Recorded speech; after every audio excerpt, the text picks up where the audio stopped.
Entonces, en ese punto hay dos posibilidades. O te pones a hacer todo lo necesario para fabricar una batería, o vas a ir a comprar la batería a alguna fábrica que se desarrolle siguiendo las necesidades de aquel mundo.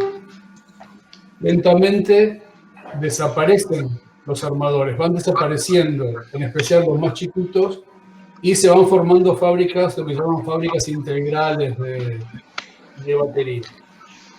Esas fábricas producen prácticamente, digamos, el 90% de los componentes para armar la batería.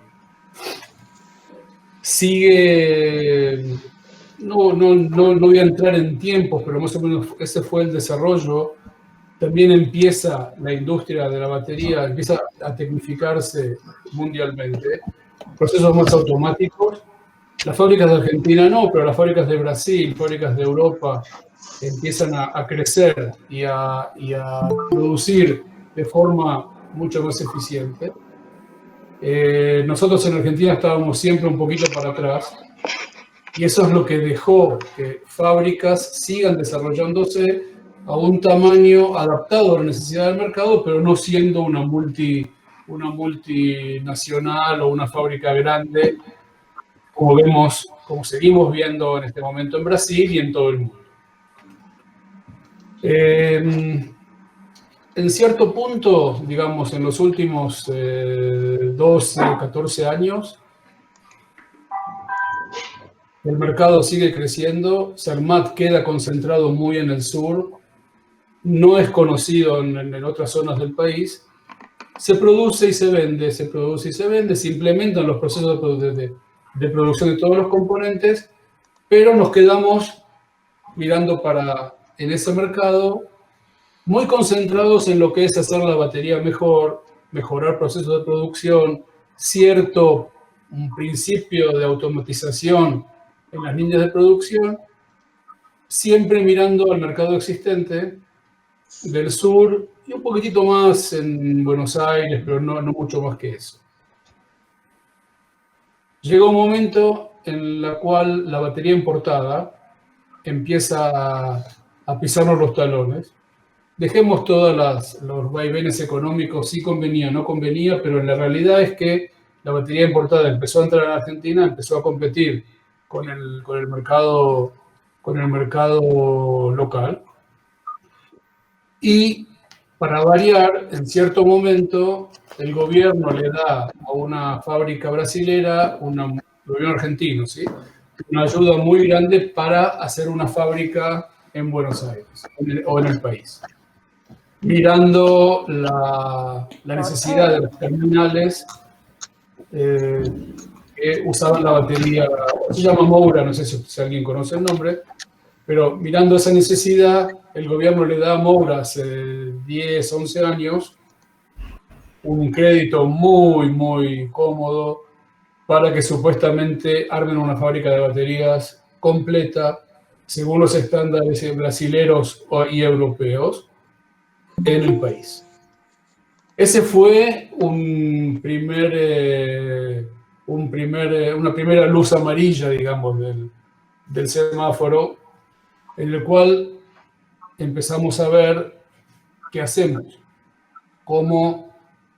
qué va a pasar. En aquel momento había que decidir qué hacer para poder de alguna manera competir con la amenaza de la entrada de Moura en el país, de la entrada de baterías importadas que seguían viniendo. Digamos, hubo tiempos que entraron más, tiempos que entraron menos. También eso venía por políticas del gobierno, de protección de la industria, después se abrió, después se cerró. Siempre es el mismo vaivén de la política, pero la realidad es que la batería importada siempre entró. En aquel momento, la pregunta era, bueno, ¿qué hacemos? ¿Cuáles son los pasos a seguir para poder competir o para poder estar a la par con una multinacional o una tremenda fábrica como es Moura? Para que tengan una idea, todo el mercado argentino maneja más o menos 4,5 millones de baterías, 5. Moura el año pasado cerró el año con una producción de 14 millones de baterías. Solamente una fábrica grande en Brasil, y hay otra más, y calculo que 4 o 5 que deben andar alrededor de 6, 7 millones de baterías por año. ¿Qué hay que hacer? O buscamos el camino de desarrollar la eficiencia necesaria para competir con ellos, o lentamente la fábrica va a desaparecer, porque va a ser imposible. ¿Okay? En aquel momento identificamos 2 o 3, llamémoslo problemas. ¿Okay? Uno, el producto mismo, cómo hacemos para llevarlo al nivel de una batería importada. La tecnología de la batería es bastante simple, no desarrolló nada, no es un desarrollo muy sofisticado. Se fue mejorando con el tiempo los componentes, los aditivos, pero la batería es una batería. Ahora, ¿dónde estaba la diferencia? En el aspecto, en el nombre, en la presencia, en los clientes y en la posición en el mercado. Eso fue una cosa. Por otro lado, ¿cómo hacemos para que la fábrica pueda responder? Empezamos a trabajar en la automatización y implementar la necesidad de maquinarias más sofisticadas, más automáticas, para poder producir más con la misma cantidad de gente o menos, y responder al mercado con un producto que lo podamos comparar. Alguien que haga una batería Zermatt y una batería Moura le parezca que es más o menos lo mismo. Eso fue fácil. Hay maquinarias en el mundo, se puede decidir una cosa o la otra, pero hicimos un trabajo de identificación de la necesidad. Nos ayudó mucho el entorno económico con créditos en su momento, favoreciendo todo este tipo de inversiones, y se compraron maquinarias automáticas para empezar para levantar el ritmo de producción a la necesidad, mirando una expansión de nuestra batería en todo el país. Pero Gabriel, bueno, sí. Una consulta. A la hora que automatizaron los procesos productivos de batería, ¿cómo respondió el equipo interno de gente que tenía Zermatt? ¿Se adaptó bien? ¿Tuvieron que capacitarlas? ¿Cómo fue ese traspaso de tecnología internamente? Mira, primero de todo, había que romper un miedo natural que surge al implementar maquinaria de ese tipo. Lo primero que te van a decir, bueno, ahora ustedes van a echar a todos y las máquinas van a sacar las baterías solos, cosa que no es así. Se mandó parte de la gente a capacitaciones en Turquía, que ahí se compraron las máquinas. Se trajo gente para capacitar a la gente nuestra, para manejar computadoras, para manejar líneas automáticas, para manejar robots, para manejar un montón de cosas que eran totalmente distintas al soplete en mano que veníamos acostumbrados, o a la maquinita semiautomática que estaba produciendo baterías. En un principio hubo bastante resistencia. En cuanto se empezó a mover todo esto y la gente entendió que no vamos a echar a nadie, al contrario, queremos crecer, queremos incorporar más gente, queremos hacer más turnos, hubo como un cambio en que la gente realmente se puso con todo para implementar esto. Y realmente toda esta maquinaria llevó mucho menos tiempo poner todo en marcha que lo que habíamos pensado. Después se siguió con ese proceso en otras partes de la fábrica. Cuando quieran les puedo mostrar algunas fotos. Y se llegó al punto en el cual habíamos definido tener una batería comparable con una batería importada. Dejemos precio, dejemos mercado, dejemos posición, pero el producto mismo que sea igual. Eso se hizo relativamente rápido, con toda la maquinaria, con todos los cambios, con todo eso. Después empieza el problema que para mí fue más complicado. ¿ok? ¿Cómo nos reinventamos en el mercado? Porque la realidad es que nadie sabía quién era Zermatt. Un grupo de clientes en la parte sur de Argentina, pero fuera de eso, la mayoría de las baterías se vendían sin marca. ¿Por qué? Porque muchos armadores del pasado, que tenían una posición, digamos, el famoso negocio de la esquina del barrio que vende baterías, que era un armador, lo que hizo fue, siguió vendiendo la batería, pero la compraba en una fábrica. Pero le ponía su nombre. Hay muchos en Bahía Blanca, hay muchos en Buenos Aires, hay muchos en todo el país, que hasta hoy en día siguen poniendo el nombre de su ex batería, digamos. ¿Por qué? Porque los conocen, pues son negocios con mucha trayectoria y siguen vendiendo así. Lentamente se dio un fenómeno que después que les explique qué es lo que hicimos en el tema de la marca y todo eso, se dio un fenómeno que Zermatt pasó a vender prácticamente el 90% de su producción con el nombre, con la marca Zermatt. Estamos en el punto en el cual hay que ver cómo se vende, cómo se crea el interés y la pregunta, opa, ¿qué es eso? ¿Qué es Zermatt? ¿De dónde salió? Gabriel, disculpa, Luciano Magnelli, disculpa que te interrumpa, pero realmente Sí. muy interesante lo que estás diciendo. Y todo este proceso que vos estás mencionando, de cómo ir mejorando e inclusive, bueno, estimo profesionalizando la empresa. ¿Qué ustedes, digamos, como gerentes o como directores de la empresa, recibieron asesoramiento externo, han ido a capacitarse de cómo ir haciendo esto? Porque más allá de la inquietud hay que saber hacerlo y bueno, y cómo ir ordenando porque te va modificando toda la empresa. Sí, la respuesta de eso es muchos vuelos, muchas entrevistas con fábricas, con fabricantes de maquinarias en todo el mundo, China, Estados Unidos, Europa, conocimiento, digamos, hablar con gente que está en el mercado de la batería fue fácil en Italia, ¿okay? Porque en su momento la maquinaria venía, había muchas fábricas de maquinarias en Italia y fuimos analizando y aprendiendo. Y aparte, una experiencia de lo que es una batería, de personas, de mi papá que está acá conectado, de Jorge en su momento, de un grupo de gente en Zermatt que se desarrolló. Hay gente en Zermatt que tiene 30 años haciendo baterías. Entonces, ellos saben, nosotros sabemos más o menos cuál es la necesidad. Vas y analizás, ves una oferta, ves otra, ves un montón de formas y ahí hay que adaptar lo que te están ofreciendo a la necesidad de Zermatt y a la necesidad de Argentina. Surge un contacto con esta gente de Turquía, son ingenieros que se capacitaron en Alemania, trabajaron en fábricas de máquinas alemanas, que en cierto momento se vuelven a Turquía y se ponen a hacer lo mismo.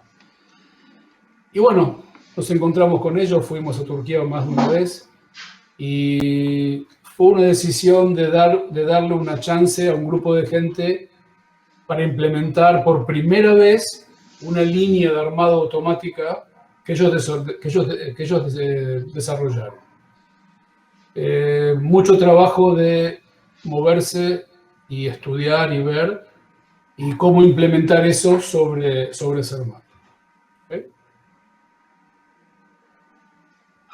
Vuelvo a ¿alguna otra pregunta, Luciano?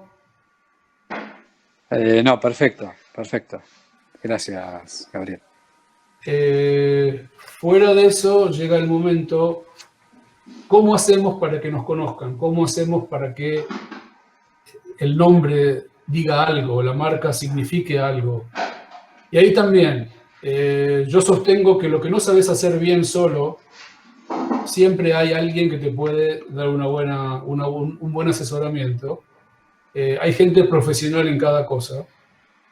Nosotros sabíamos hacer muy bien baterías, sabíamos elegir muy bien las máquinas. Nunca tuvimos problema de vender las baterías porque se vendían en un grupo de clientes que estaba muy identificado. con Zermatt y listo. Empezamos a buscar, encontramos 2 o 3 compañías que se dedican a lo que es posicionamiento, marketing, mensajes, cosas que para mí no tanto, porque yo el tema lo conozco, pero para Jorge y para mi papá y para la gente de Zermatt, ¿okay? Está Jorge Besme acá también con nosotros, que también se incorporó hace muchísimos años con nosotros. Era más o menos chino básico. Mensajes, posición, a quién queremos llegar, venta por internet. ¿Qué es eso? Digamos, abrían unos ojos así de grandes.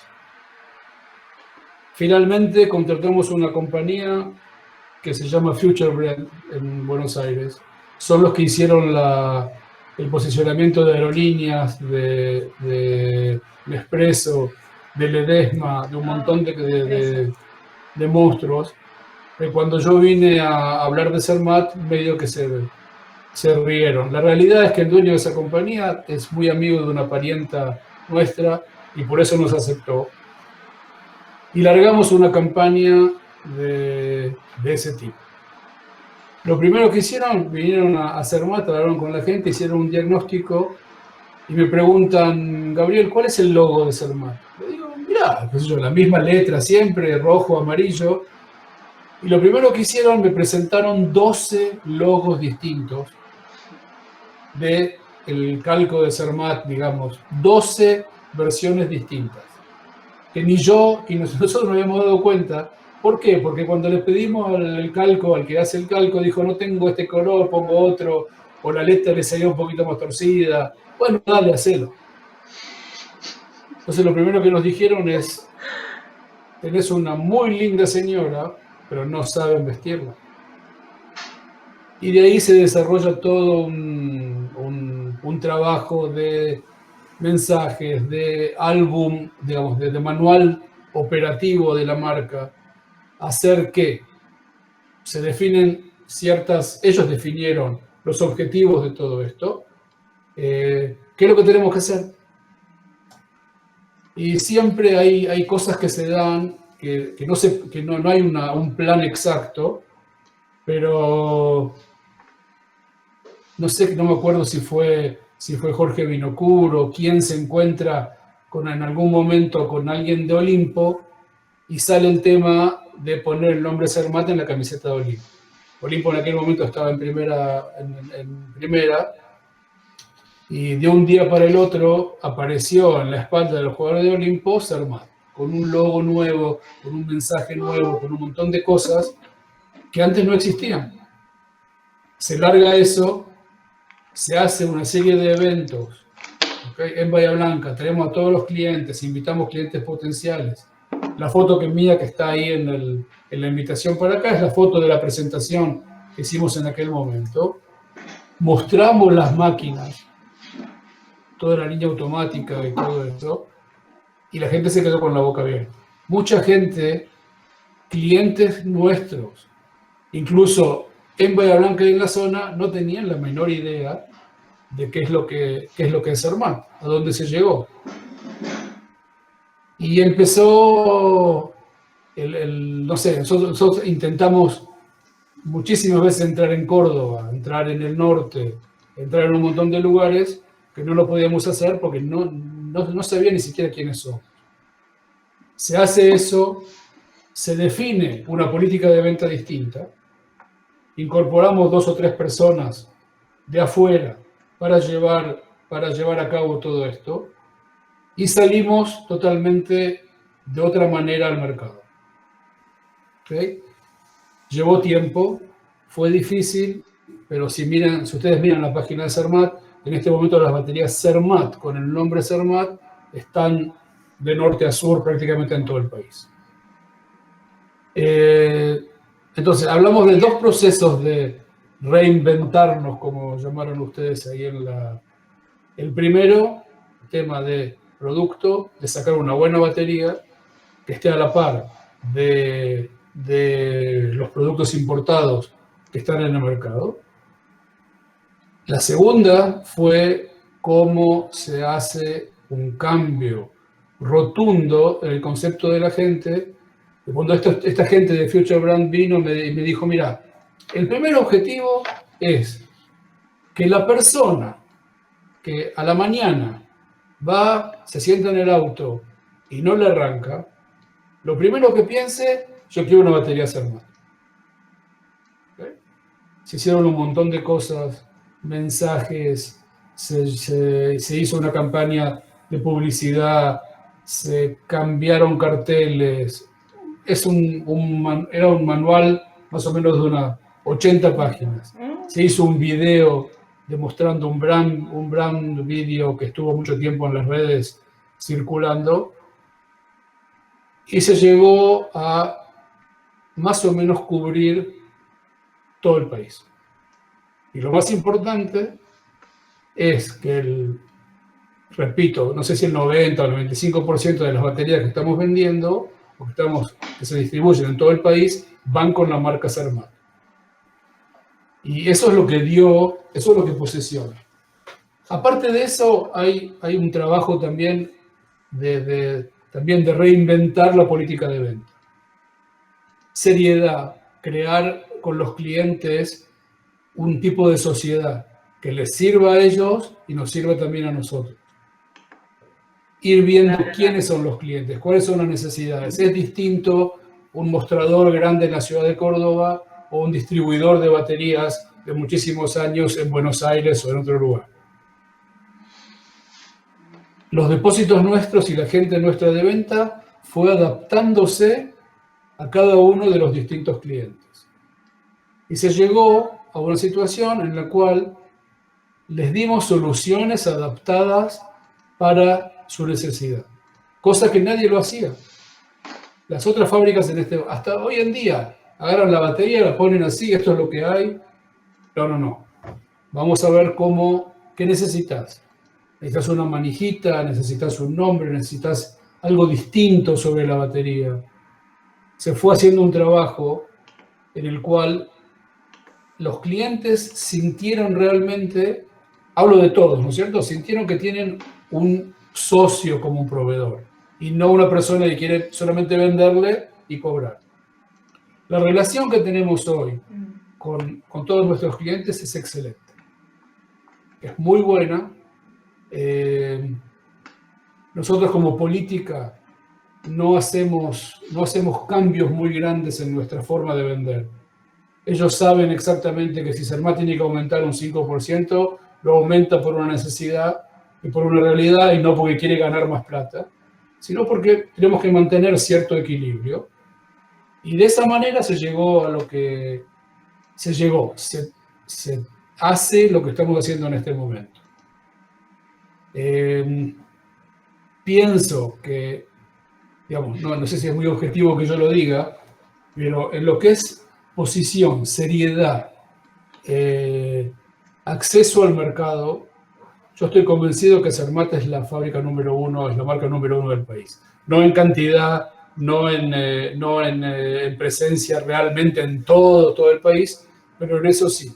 La gente hoy, después de 3, 4 años de que se inició toda la campaña de marketing y posicionamiento, la gente hoy sabe exactamente quién es Cermat y tiene buenas razones para seguir trabajando con nosotros.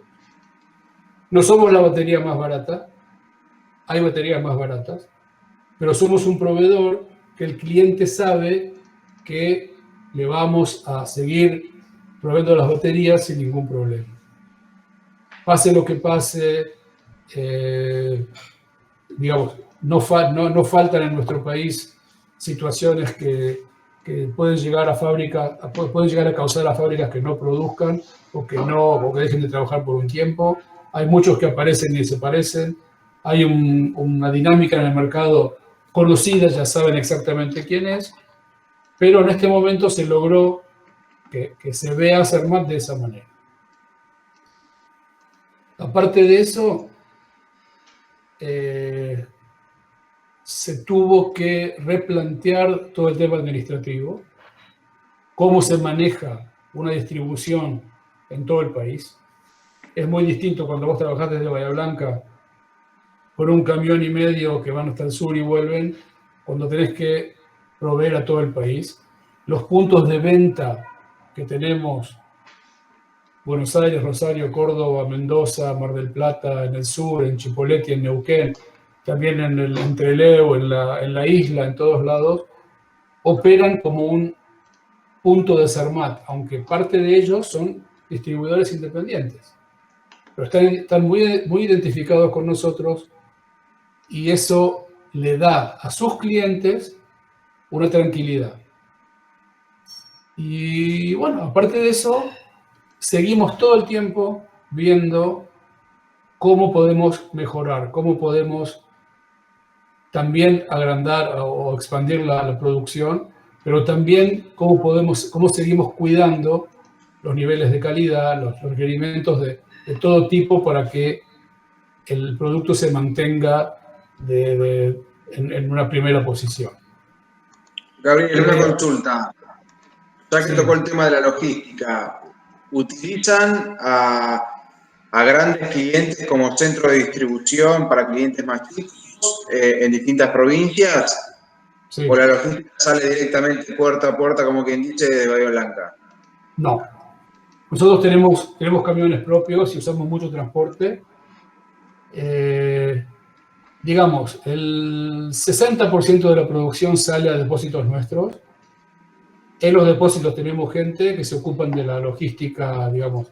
También se usa transportes en los depósitos. También tenemos camiones propios más chiquitos que reparten la mercadería.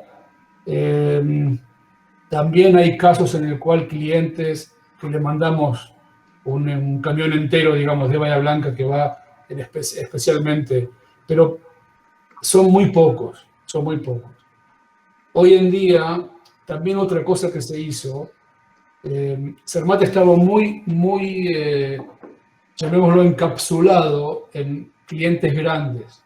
Digamos, 3 o 4 clientes en su momento, pienso que se llevaban el 80-85% de la producción. También eso nos causaba una demanda muy fuerte, digamos, en lo que es condiciones y forma de trabajar con cada cliente así, pero en el caso de que alguno nos dejaba, o digamos, se iba a otro proveedor, el daño era muy grande. Cuando se reinventó el tema de la venta, también la decisión fue ir dejando esos clientes grandes y concentrarnos en clientes medianos, darles un buen servicio, pero no estar con todos los huevos en la misma canasta. Esa fue una de las políticas en su tiempo. Y se logró, porque prácticamente hoy creo que tenemos 2 o 3 distribuidores tradicionales de hace mucho tiempo que seguimos trabajando, pero significan no más de un 20% de la venta en este momento. Estamos muy desparramados. Sí. ¿Y en qué año la dirección de la empresa aceptó la necesidad del cambio hasta el día del momento? Más o menos, ¿en qué año fue eso? Y como para calcular su periodo de transición dentro del cambio, ¿no? Son más o menos 10 años. Donde ahí empezamos a pensar y ver cómo hacemos, porque si seguíamos como estábamos, no íbamos a poder seguir. Tema de costos, tema es una fórmula larga. Después de más o menos, te puedo decir, en el 2012 fue la primera inversión, que no era la línea automática, fue todo lo que es la producción de la placa, las rejillas. No sé si alguno de ustedes estuvo en la fábrica, entienden lo que yo digo, pero digamos, la producción de la placa fue la primera inversión. Se trajo una serie de máquinas de Estados Unidos. En el 2013, 14 más o menos, empieza el proyecto de la línea de armado. Al principio la idea era hacer la mitad de la línea automática, después se demoró mucho por el tema de los permisos de importación y todo eso. En el 2015 se implementó la línea la línea automática que se los puedo mostrar un segundito. Me desapareció ahora. Bueno, enseguida la busco. Y después en el 2017 también se hace otra inversión en lo que es la parte de la finalización de la batería, cómo se aplican los calcos, cómo se revisa la batería al final después de la carga, temas de presentación, de limpieza, del envoltorio de la batería, de los paletizadores con los robots y todo eso. Más o menos en el 2017 se implementó esa parte. Y bueno, sí. No, perdón. Te escucho. Y después, digamos, siempre estamos viendo qué hacemos para adelante. Y siempre nos guía un concepto. Está la necesidad de cierta inversión. ¿Qué pasa si sale mal, pero mal, que es un desastre? Lo primero que calculamos es, pusimos esta inversión, murió, nos va a caer, nos hace caer, nos vamos a fundir, ¿qué es lo que va a pasar? Cuando vemos eso, después miramos, bueno, cuál es el beneficio de todo esto y cuáles son los dos extremos. Gracias a Dios, todo lo que hicimos hasta ahora anduvo muy bien. Pero siempre miramos la parte negativa, claro, también para apreciar lo positivo. claro. Y para que no te sorprenda tanto. Y bueno, son formas de analizar las cosas Claro. y formas de también que parte fuimos aprendiendo hablando con otras fábricas en el mundo. La experiencia de Europa es lo que, bajo mi punto de vista, digamos, pone un punto de relación. ¿Qué es lo que pasó? Las fábricas chiquitas, estoy hablando de fábricas de millones de baterías, finalmente terminaron o cerradas o compradas por los monstruos. Hay 2 o 3 grupos muy grandes que la batería es solamente una parte, que en este momento tienen menos el mercado chino, que es otra cosa, pero tienen más o menos el 80% de todo el mercado mundial. ¿Cuál es una de las ventajas que tiene la Argentina, en especial para jóvenes empresarios y para poder ver un cierto futuro? Dejemos a un costado si eso es bueno o malo en el entorno del país o en el futuro o cómo se va a desarrollar. Pero debido a las características especiales que tiene Argentina, para bien y para mal, la oportunidad de pequeñas empresas de desarrollarse, de seguir, de poder crecer y seguir avanzando, son únicas, pienso, en el mundo. ¿Por qué? Porque la amenaza de los grandes grupos empresarios no viene a la Argentina. Si empezaron a venir algo en la época de Macri, se terminaron yendo. ¿Okay? Entonces, repito, no sé si mirando cuál es el objetivo de nuestro país en los próximos 50 años, no sé si eso cae bien en esa manera, pero la realidad es una realidad. Una fábrica como Sermat, siempre pensando el mercado interno. Y sí, prácticamente sí. Porque no sé si ustedes saben, pero en este momento todo lo que es exportación y importación representan un 15% del mercado. Todo lo demás, hay mucho, no voy a entrar ni siquiera ni en política ni en nada, pero hay mucho consumo interno y mucho consumo del Estado. Claro. Entonces, si las pequeñas empresas saben moverse dentro de ese entorno, la posibilidad de desarrollo y de crecimiento está. El tema es que, lamentablemente, la industria argentina no hablo de las terminales de autos, cosas de ese tipo, la pequeña industria argentina se acostumbró a ganar plata sin invertir. Entonces, ¿qué es lo que pasó? Claro. Estamos ganando plata, nos quedamos piola, pero llega el momento que empieza a no cerrar. Cuando empieza a no cerrar es porque te quedaste atrás, no porque vino una internacional grande, porque vino otro paralelo a tu rubro y entendió que hay que seguir desarrollando, hay que seguir haciendo y no quedarse en el lugar. Claro. Prácticamente esa es la historia de Cermat, esa es la historia de muchas pymes pequeñas y medianas en el país que lograron aguantar los problemas, las crisis y todo eso. ¿Por qué? Porque siguieron siempre desarrollando, haciendo y adaptándose a la necesidad. Era muy cómodo hace 10, 12 años atrás quedarnos piola como estábamos. Seguimos vendiendo alguna batería para acá, alguna batería para allá, pero punto. Si no hubiésemos hecho lo que hicimos en aquel momento, seguramente hoy estaríamos usando el nombre Cermat para vender en el sur baterías producidas por 2 o 3 fábricas grandes que hicieron un proceso más o menos similar al nuestro. Esa es la realidad.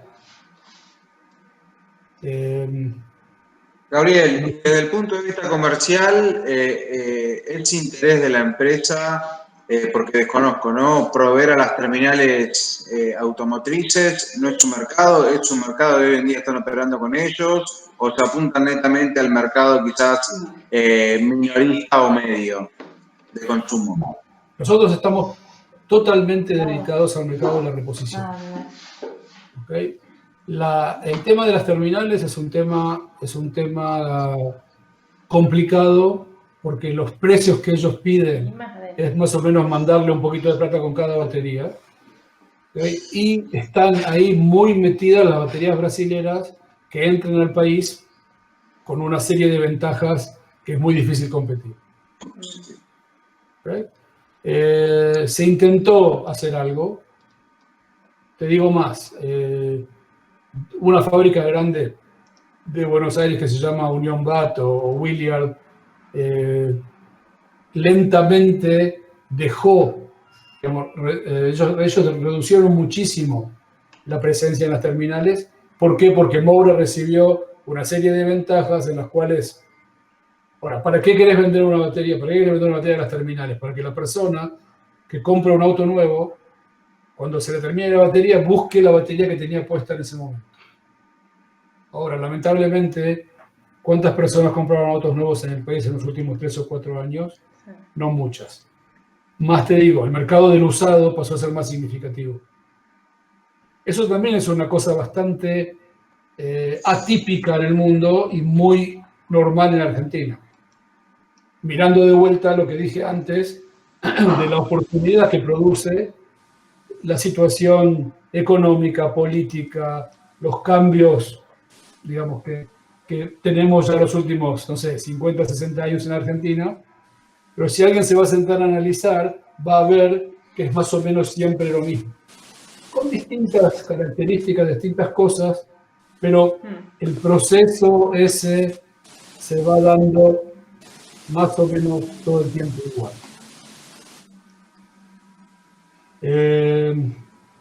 Bueno, no sé qué otra pregunta alguien quiere. Yo, Gabriel, Luciano, nuevamente. Sí. Tengo una pregunta. Más allá, bueno, fui también escuchando cómo se fueron profesionalizando la producción. Y la pregunta es, ¿la batería en sí ha cambiado su tecnología o es la misma batería de siempre? Solo que ustedes cambiaron la forma de fabricarla, como para tener más volumen, o ser más eficiente y achicar los costos. Esa es una pregunta. Y la otra pregunta es, ¿cuál es tu opinión acerca de este cambio que está habiendo en cuanto a los autos híbridos, autos eléctricos? Si a ustedes les sirve ir metiéndose en eso, si van viendo, si van tratando de... Porque viste, por ejemplo, ya no sé, un Chevrolet Cruze viene con el sistema Start-Stop, que creo que lleva otra batería más. Si a ustedes también les interesa eso, o es otra cosa completamente diferente en la cual ustedes no entran. Bueno, la tecnología básica de la batería es la misma. vos agarras un pedacito de plomo con cierta característica, pones otro pedacito de plomo con otra característica, cuando se juntan con ácido en el medio se produce 2 volt, ponés 6 de esos, tenés 12 volt. Es el mismo plomo, los aditivos son distintos, las tecnologías de producción cambiaron, hay un montón de cosas que se fueron mejorando, ¿okay? Pero finalmente el 80% de la batería es plomo. Los autos híbridos es un sistema distinto, siguen teniendo una batería de plomo para el arranque. Los autos eléctricos es otra cosa. Y el Start-Stop empezó hace 10 años con un trend muy fuerte en Europa por el tema del medio ambiente. Y hoy en día la mayoría de los autos nuevos vienen con la posibilidad de apretar el botoncito y que el Start-Stop no ande. ¿Por qué? Porque en países con que hace mucho calor, nadie quiere que se le apague el aire acondicionado o que trabaje más, o que trabaje, o que no enfríe. Hay un montón de razones. El cambio va a venir y va a llevar todavía mucho tiempo cuando realmente el auto eléctrico o el sistema de transporte eléctrico puede implementarse a nivel, digamos, mucho mayor que lo de hoy. Porque, ¿qué pasa?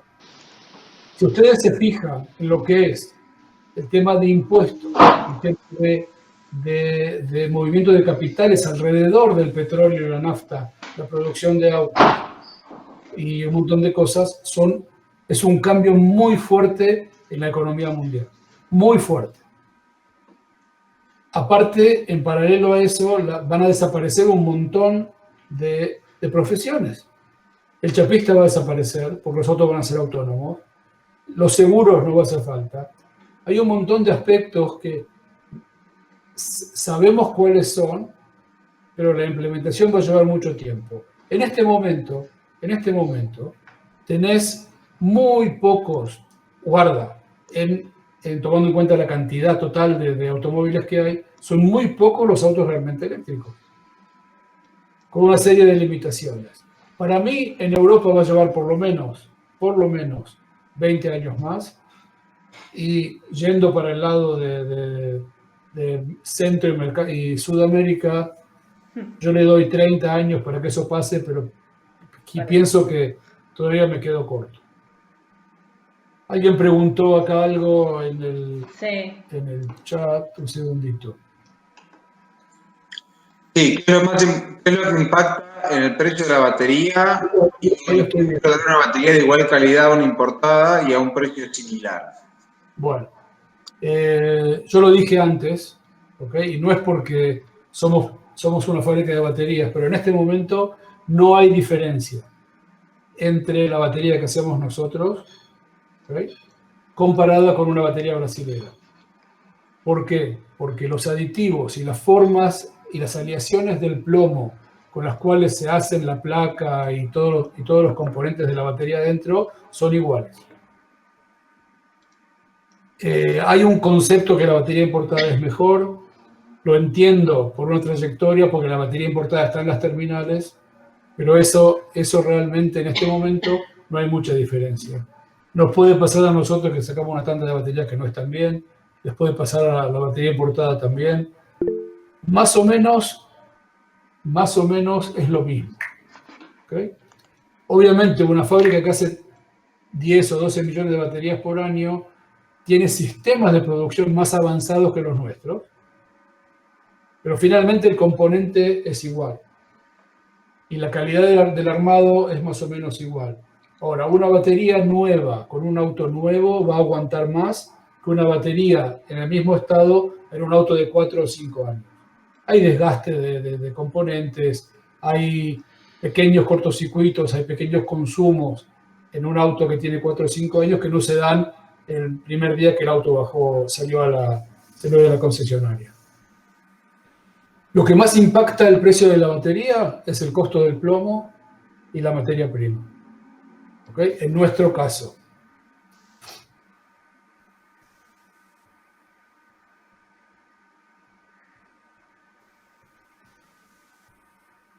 Te tenemos otra pregunta de otro oyente. ¿Qué importancia le da la contabilidad de costos? Yo no le doy importancia a la contabilidad de costos, le doy la mayor prioridad y el control más estricto sobre la contabilidad de costos. ¿Okay?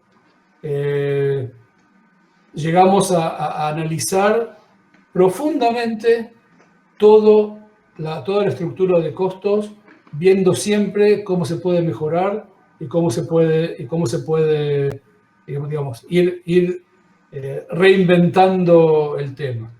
¿Okay? Hay otro concepto que también lo llevamos muy con nosotros, es el grupo de gente que está trabajando en Cermat. ¿Okay? No sé si alguna vez habrán escuchado al sindicato cuando hubo algún tipo de conflicto o alguna cosa así. Ellos siempre dicen que con Cermat no hay problema de salarios, no hay problemas salariales. Hay otra serie de cosas que buscan para hacer algún conflicto alguna vez. Nosotros, como política, ¿okay? Mantenemos a la gente, al grupo que trabaja en Cermat, en la mejor manera, digamos, el mejor nivel de salarios posible para poder hacer lo que estamos haciendo. Eso repercuta, por ejemplo, en los costos. Entonces buscamos siempre qué es lo que podemos optimizar para mantener la estructura. Sin un buen análisis de costos, sin un control diario de lo que se está haciendo, ¿okay? Es imposible mantener una organización rentable. Después, objetivo antes, más de esperar a la demanda, diga cuánto producido, poner primero la mejor oferta. La oferta, ¿quieren que repita la pregunta? ¿O ustedes la ven también? La vemos. Acá pregunta... La vemos, Gabriel, leímos todos con vos. Ajá, ok. La mejor oferta no es solamente el tema de precio. La mejor oferta es el servicio al cliente, seguir manteniendo esa sociedad con el cliente para que el negocio le sirva a él y nos sirva a nosotros. Esto no es solamente un tema de precio. Obviamente no nos van a comprar si vamos a estar un 20% más caro que la competencia. O sea, vamos a estar un poquitito más caros, pero vamos a traer un valor agregado sobre todo esto. Esa es digamos, lo que hace la mejor oferta. Ahora, la demanda digamos, está. Cuando llueve nos mojamos todo, cuando es sequía no se moja nadie. La batería tiene un tema de temporada que lentamente se va cerrando, no es como era antes. El tema es estar en el momento adecuado con la oferta necesaria. Claro. Y para eso hay que mantener niveles de producción, niveles de stock, niveles de servicio, ¿okay? Para que el cliente sepa que la oferta que tiene es la mejor, no solamente porque somos por ahí un 4 o un 5% más caros, porque traemos un valor agregado muy grande. Eso es más o menos. ¿Alguna otra pregunta de los oyentes? ¿Alguien que le haya quedado alguna duda? Yo, bueno, hago otra pregunta más, Luciano. Perdón que haga tantas preguntas, Gabriel, pero es más, créeme que te haría más preguntas de las que te estoy haciendo, pero bueno, tampoco puedo andar. ¿Cómo ven ustedes, digamos, Cermat, si bien como es una empresa familiar, digamos, el traspaso generacional y cómo poder preparar a la empresa para bueno, que tenga un éxito y una misma línea de identidad y demás, si van viendo ese tema, se va trabajando? Mira, solamente sobre eso podemos hacer una charla de 3-4 horas. ¿Okay? Es un tema muy típico de la Argentina porque todavía quedan muchas empresas familiares. Cermat en este momento tiene una historia de una empresa familiar, pero ya no es una empresa familiar. Hay mucha gente que no son de la familia directa o Matskin o Vinokur, que están acá adentro y son familia porque son parte del grupo que lleva todo esto para adelante. Finalmente tiene que haber una cabeza y tiene que haber una dirección. Cuando están el abuelo, el padre, el hijo, los socios y todo lo demás, es ahí donde empieza un tipo de desorden, no por una mala intención, sino porque cada uno quiere tirar de la forma que lo ve. Entonces, para bien o para mal, se decide. Hubo cierto momento en el cual mi papá, que me está escuchando, estoy seguro que si él no tiene abierto el micrófono, pero algo iba a agregar, dio un paso para atrás y me dejó a mí cambiar ciertas cosas. Más de una vez me dice, no entiendo qué es lo que estás haciendo, pero bueno, seguramente está bien. Y no hay mucha vuelta. Apoyo. Para bien o para mal, hay que tomar una dirección, que esa es la dirección que la empresa tiene que ir, y ver cómo se acopia a toda la gente a seguir eso. La forma es, estoy buscando las palabras adecuadas, pero la forma es crear la responsabilidad de cada persona, entendiendo el porqué. Claro. Y no porque yo vengo hoy y le digo, no sé si está escuchando acá Marina o gente de la administración nuestra, llego a la mañana y le digo, Marina, hace esto. No. Marina tiene que saber lo que tiene que hacer porque entiende cuál es la razón y cuál es el objetivo de su actividad diaria en la empresa. Pienso que eso también fue cuando dije de reinventar ciertas cosas, es exactamente eso. Sacar conceptos que venían bien llevados en su momento, pero ya no son adecuados a lo que está pasando ahora. Y eso también fue un desafío muy grande, y en este momento puedo decir prácticamente, digamos, convencido totalmente, que cada persona que está en Cermat, desde digamos, el grupo de la dirección de Cermat, hasta los responsables de turno en la fábrica, entienden el porqué de ciertas cosas. No todo es explicable, pero la mayoría de las cosas sí. Y si se hace algo en esta dirección, es porque hay un objetivo clarito. Y cuando se cumplen los objetivos y cierra toda esa cadena, ¿okay? Cierra no porque Gabriel dijo algo, o Sergio dijo algo, o Jorge Besme dijo algo, no. Porque todas esas acciones que se hicieron se juntaron y se logró el resultado. Si ustedes miran el brand video de Cermat, dice ahí que la suma de todos los componentes, ¿okay?, es mucho mayor que cada uno individualmente. Y eso es lo que estamos tratando de seguir todo el tiempo. Perfecto. Ahora. Esa es la base del departamento de jóvenes también. Comparto plenamente su concepto, Gabriel. Les digo más, si alguien, yo seguramente no estoy en Argentina en este momento, pero volveré en cuanto se pueda volver a viajar.